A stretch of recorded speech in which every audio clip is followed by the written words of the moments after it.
गणेशाय नमः। ओम श्री गणेशाय नमः। ओम नमः भगवते वासुदेवाय नमः। ओम नमः भगवते वासुदेवाय नमः। ओम नमः शिवाय। ओम नमः शिवाय। श्रीमद्भागवत गीता पाठ का महात्म्य पाठ आप सभी को सुनाने जा रहे हैं। आप सभी को जय श्री हरि, जय श्रीमन नारायण।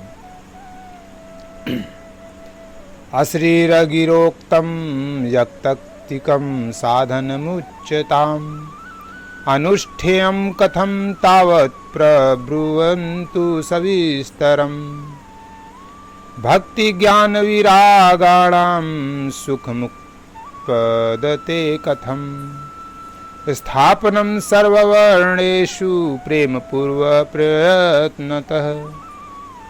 बताइए, आकाशवाणी ने जिसके विषय में कहा है वह कौन सा साधन है और मुझे किस प्रकार उसका अनुष्ठान करना चाहिए, आप इसका विस्तार से वर्णन कीजिए। भक्ति, ज्ञान और वैराग्य को किस प्रकार सुख मिल सकता है और किस तरह इनकी प्रेम पूर्वक सब वर्णों में प्रतिष्ठा की जा सकती है। मा चिंतां कुरु देवर्षे हर्ष चित्ते समावह उपाय सुख साधयो अत्र वर्तते पूर्व एव हि। अहो नारद धन्यो असि विरक्तानां शिरोमणिः सदा श्री कृष्ण दासानामग्रणीर्योग भास्करः। शनकादि ने कहा,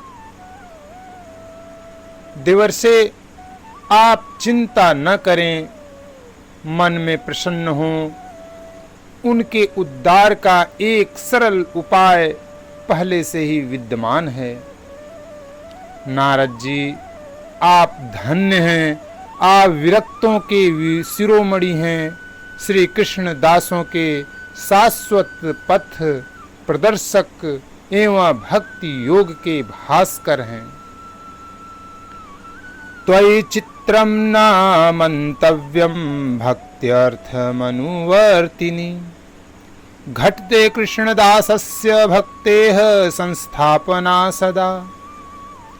ऋषिभिर्बहवो लोके पन्थानः प्रकटीकृताः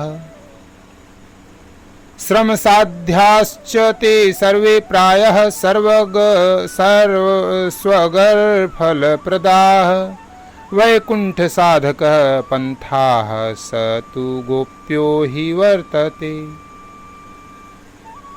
तस्योपदेष्टा पुरुषः प्रायो भाग्येन लभ्यते सत्कर्म तव निर्दिष्टं व्योम वाचा तु यत्पुरा। तदुच्यते शृणु स्वाद स्थिरचित्तः प्रसन्नधिः। आप भक्ति के लिए जो उद्योग कर रहे हैं यह आपके लिए कोई आश्चर्य की बात नहीं समझनी चाहिए। भगवान के भक्त के लिए तो भक्ति की सम्यक स्थापना करना सदा उचित ही है।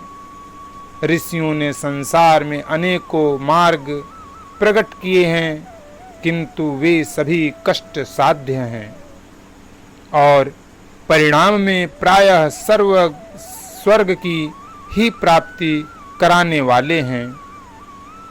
अभी तक भगवान की प्राप्ति कराने वाला मार्ग तो गुप्त ही रहा है।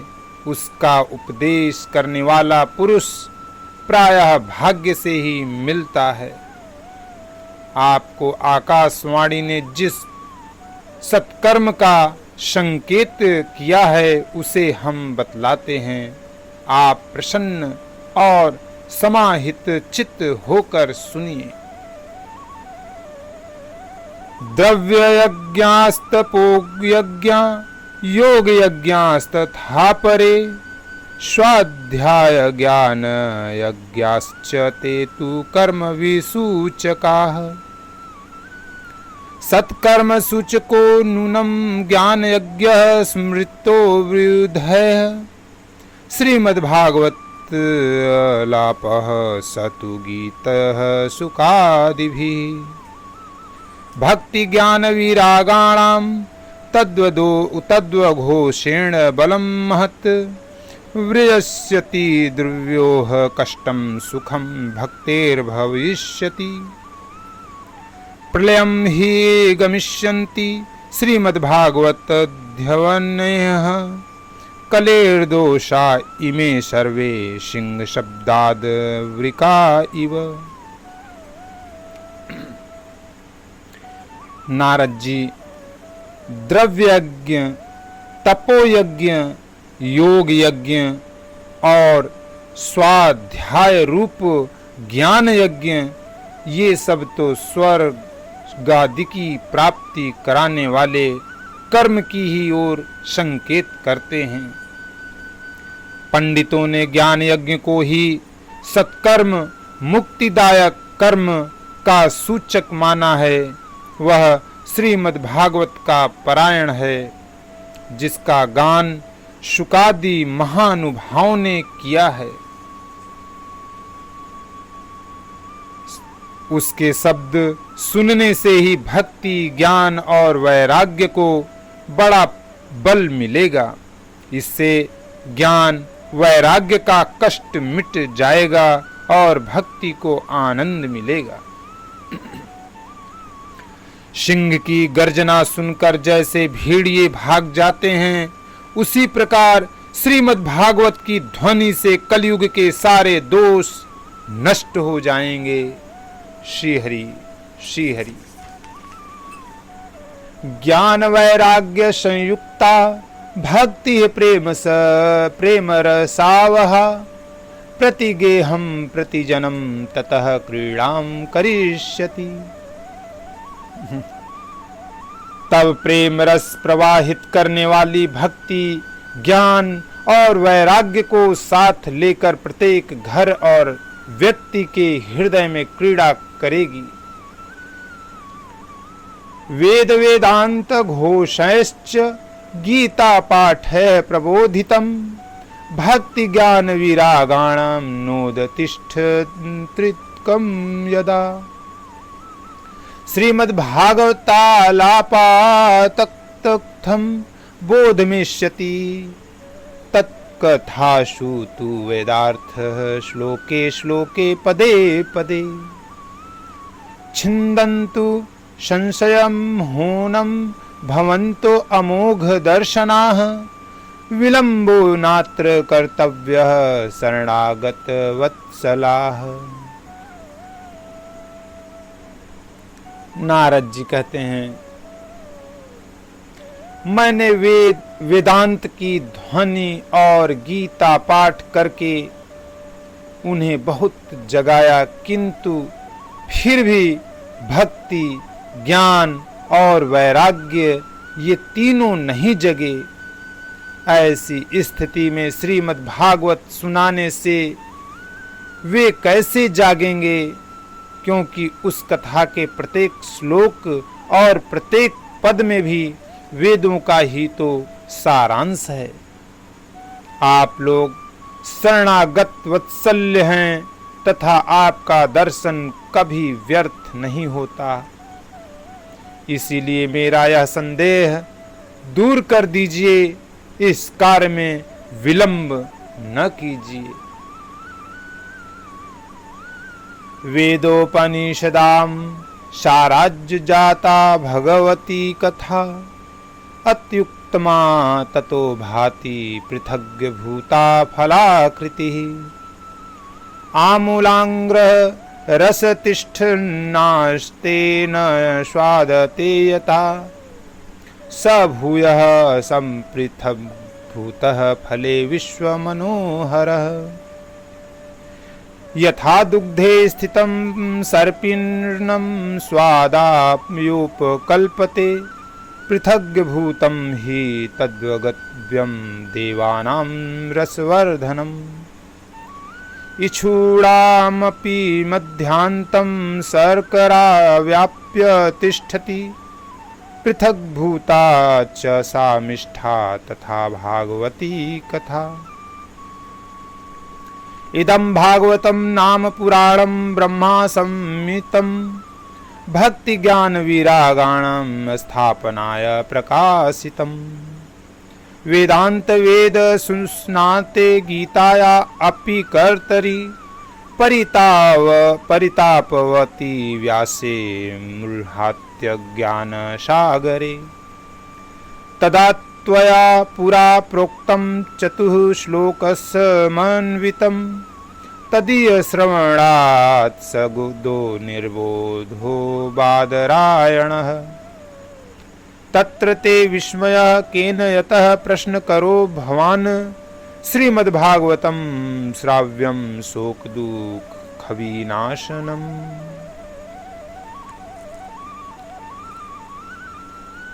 शनकादि ने कहा, श्रीमद्भागवत की कथा वेद और उपनिषदों के सार से बनी है, इसीलिए उनसे अलग उनकी फल रूपा होने के कारण वह बड़ी उत्तम जान पड़ती है।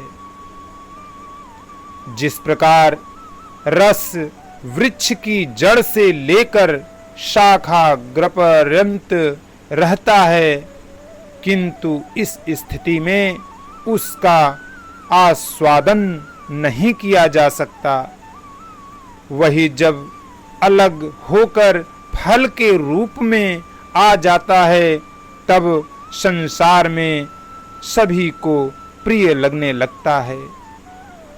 दूध में घी रहता ही है, किंतु उस समय उसका अलग स्वाद नहीं मिलता, वही जब उससे अलग हो जाता है तब देवताओं के लिए भी स्वादवर्धक हो जाता है।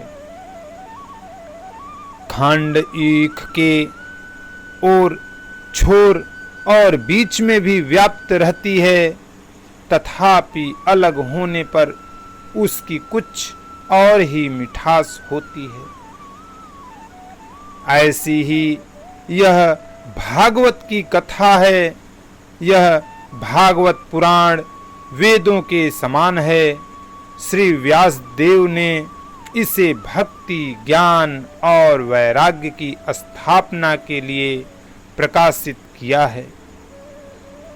पूर्व काल में जिस समय वेद वेदांत के परगामी और गीता की भी रचना करने वाले भगवान व्यास देव खिन्न होकर अज्ञान समुद्र में गोते खा रहे थे, उस समय आपने ही उन्हें 4 श्लोकों में इसका उपदेश किया।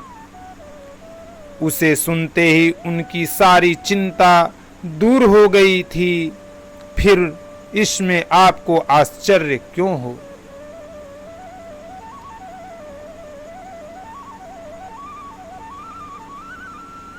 क्यों हो रहा है? जो आप हमसे प्रश्न कर रहे हैं, आपको उन्हें शोक और दुख का विनाश करने वाला श्रीमद् भागवत पुराण ही सुनाना चाहिए। यद्वर्षणं च विनिहन्त्य शुभानि शदः श्रेयस्तनोति भवद्दुः खद्वार्दितानां निःशेष शेष मुख गीतक थैकपानाः प्रेम प्रकाश कृते शरणं गतो अस्मि। भाग्योदयेन बहुजन्म समर्जिनेतेन सत्संगं च लभते पुरुषो यदा वै। अज्ञान हेतु कृत मोहं दान्धकार नाशं विधाय हि तदोदयते विवेकः। नारद भगवान कहते हैं, महानुभावों, आपका दर्शन जीव के संपूर्ण पापों को तत्काल नष्ट कर देता है और जो संसार दुख रूप दावानल से तपे हुए हैं उन पर शीघ्र ही शांति की वर्षा करता है। आप निरंतर शेष जी के सहस्त्र मुखों से गाए हुए भगवत कथा मृत का ही पान करते रहते हैं। मैं प्रेम लक्षणा भक्ति का प्रकाश करने के उद्देश्य से आपकी शरण लेता हूँ। जब अनेकों जन्मों के संचित पुण्य पुंज का उदय होने से मनुष्य को सत्संग मिलता है, तब वह उसके अज्ञान जनित मोह और मद रूप अंधकार का नाश करके विवेक उदय होता है। ओम हरिनारायणाय नमः। आज आप सभी लोगों को श्रीमद् भागवत कथा का महात्म्य का द्वितीय खंड समाप्त करते हैं। अगले भाग में श्रीमद् भागवत कथा महात्म्य का तृतीय अध्याय भक्ति के कष्ट की निवृत्ति आपको सुनाएंगे। जय श्रीमन्नारायण, जय श्रीमन्नारायण।